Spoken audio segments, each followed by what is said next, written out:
This is a real nice little guitar. It's rather old. I was told it's from the early 30s. I think it might be older than that. Um, it's a quality guitar, and I'm going to come up with the name and put it in the title, or maybe even a little graphic in the scene we're shooting right now. The body is rosewood. Um, Here's an example of what we're talking about here. It's book matched, and it's got figure to it, and obviously this inlay is a real inlay. This guitar was a quality piece. The neck heel even is better than you're going to find on your average factory made guitar. This is probably a factory made guitar, but they had a special, they still have them today. Somebody really liked this guy because it's been well played. I believe, anyway, these things end up in unplayable condition, and someone sold it in an unplayable condition, and someone I know bought it and is bringing it back to life. They're just starting out in the wonderful world of old guitar repair. It's just really fun, and it's going to bring this guitar back to life. This is a special guitar, regardless, everywhere you look. If you get a good Regal or Harmony, regular grade, even a Sovereign, it's not going to have this. This is inlay, special, probably ebony, and then inlay. Um, and it is rosewood. The sides and back are rosewood. So I believe that the fretboard has been replaced. I'm going to have to verify that. What's going on here is that I've remediated some significant fret problems. I'm not sure. Anyway, the frets are leveled to plus or minus a thou, and we're going forward to intonation. When you measure this, it should be 20. Hold on here. And a quarter. 24 and a quarter to the ideal length. Now we're going to add a tenth to that. Let's add an eighth to it. That would be 24 and 3/8. This one's at 24 and a half at the very front edge. So I mean, if you could get all the way to the front edge of your saddle, you're still going to be an eighth of an inch too flat. By an eighth of an inch, I can take a wider saddle and cut this groove, push it forward an eighth of an inch. I'm working on a wider saddle, and it's close to that. We're going to hit what we need to hit if I can get this sucker to be a lot thicker. Normally, I use a Fordham with a little straight burr on it to move the outside edge of the end of this forward an eighth of an inch. I'm kind of defining the end of this slot width, moving it that way an eighth and that way an eighth, and then by hand I'm going to slice this rosewood off with a wide X-Acto knife. This is a little drill chuck attachment you can put on your drill driver. This thing drives everything in the world, so you get a chuck. Anyway, this is about a 1/16 inch diameter drill bit. I have one a little bigger waiting, and we'll try to zoom in a little more, just for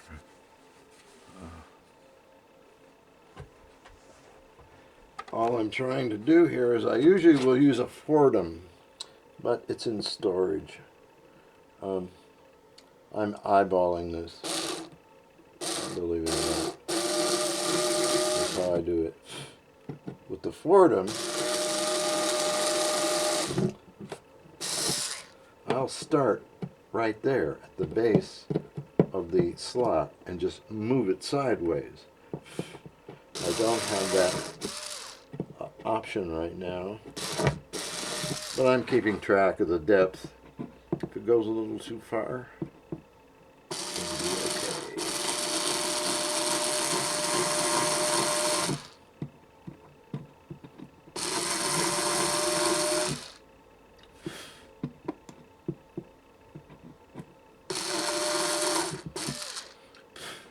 Now I'm going to have to break through, and I'll do that with a small X-Acto knife. And now I have to stop and search for the large red-handled X-Acto knife. It's the only thing I'm comfortable using with this process. If I try to come in from this side, is wanting to follow the grain, and it's going to cut out a big, I don't want that. If I come from this side, I'm actually able to slice just this much of the parallel grain, go down till I've hit that other piece, and that sucker has been I've removed. Now I'll march down, zoom, zoom, zoom, zoom, and I'll do it in one continuous cut, not these little pieces. I will try to do a nice by eye continuous cut. And remember, I can shave it at any point, the way you just saw me shave this, to achieve a good slot. Now, turn the camera back on. I'm set up for video and not necessarily for doing this process, but I'm game. I'm game. You're taking off a significant amount, and you can go back and then take off another significant amount if this isn't enough. That's what we're doing right now. Yes, sir. Sometimes the grain is running almost parallel. Now, right here was a divot, a nice round thing, and that was caused by the mismovement of the router when this guy made this bridge, the guy that did this work up to this point. I believe this is a handmade bridge. Could have been a little longer, but that's what I'm talking about. I'm not having this problem. I have a little thing called the hardest way. This is the hardest way, obviously. It's really not going to take long, and it's really not the hardest way, but some people would say that you shouldn't even be doing this way, because you don't have any guides in place to prevent error, like on my router setup. Anyway, this guy was a genius in Japan. One of his inventions was the floppy disk. They interviewed him, and he basically said, if you're in industry and you want to find and if you want to manufacture or do any particular process, specific process in manufacturing, you find the hardest way. Go find the masters and the craftsmen of that ancient technology, whatever it is, dyeing fabric, making tofu, putting finishes on things. It's endless. And what he says is, you find hardest way, best way, because they wouldn't be doing it that way if it wasn't the best way. And that's where you start. So you can see I'm losing control because of talking. Not really. This is working. And I will just continue to straighten this out by eye. And we're about halfway there. I'd leave the camera on, but it's going to be boring. And anyway, the bottom of this groove is not going to be a problem in the acoustics or the installation or use of the saddle. So it fits like a pocket in a shirt, as my mother would say.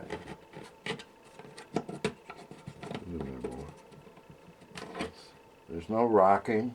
Now we're going to, as I say, intonate it based on pure speculation. In other words, I'm not in. The pattern for intonating a standard scale length guitar using standard kinds of guitar strings is going to be the same. It's always going to be the same. Anyway, I get a pencil. This is how I do it anyway, and the fine tuning happens after while you play it, and you take it with the tuner and all like that.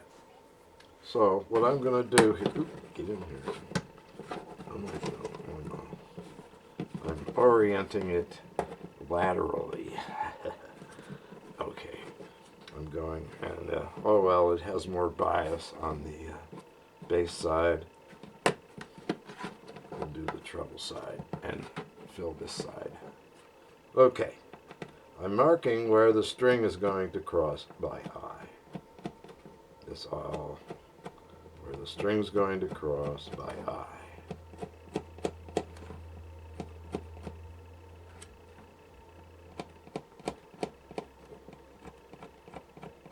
Now there'll be a pattern. This high E is going to be at about the exact length of the scale. Probably a little back. The B is going to be back. Now in this case, this sucker was already flat, so we're going to lay it back a little bit. Just maybe the thickness of the original bridge. Less than 1/8 of an inch. But it's going to lay back. And this G is going to go as far forward as absolutely possible because it was way flat. Now, from your G to the low E, this spot, the high spot that the string is vibrating on, is going to move from the very front pretty much to the very back. Even when this was flat, this thing was being slightly sharp here. That's how severe this last string may end up having to be. We'll see. So what I do now, there's a number of ways to do this. I'm just going to take one of these small hand files with a flat on it and put a slight flat, most of the slant forward and a slight slant back, slight flat. Slanted back just a teeny bit. This one's going to have one slanted back, 1/10 of an inch, almost the full thickness of that's 3 millimeters. Okay, a little more than 3 millimeters. And again, this one I'm just going to have that flat facing as forward as possible, and then these I can take that same little file and put a flat a little bit back, a little further back, and all the way back. Usually I do this in one swell flute with a file, but we'll be back. I'm not going to show you intonating it because the camera can't focus that well. Anyway, this is the precision method using a pencil. It's the difference in the relationships of the strings. The sharpness of the G is required as relative to the flatness of the B. They always will be that way if you're playing a concert tune guitar. That's well set up. Seal string guitar. Anyway. Now again, the last part, I will usually just take a file and start pushing the low E back as far as possible, and that's what I'm doing. It's there. I mean, it's a really nice little guitar. This is a special little unit.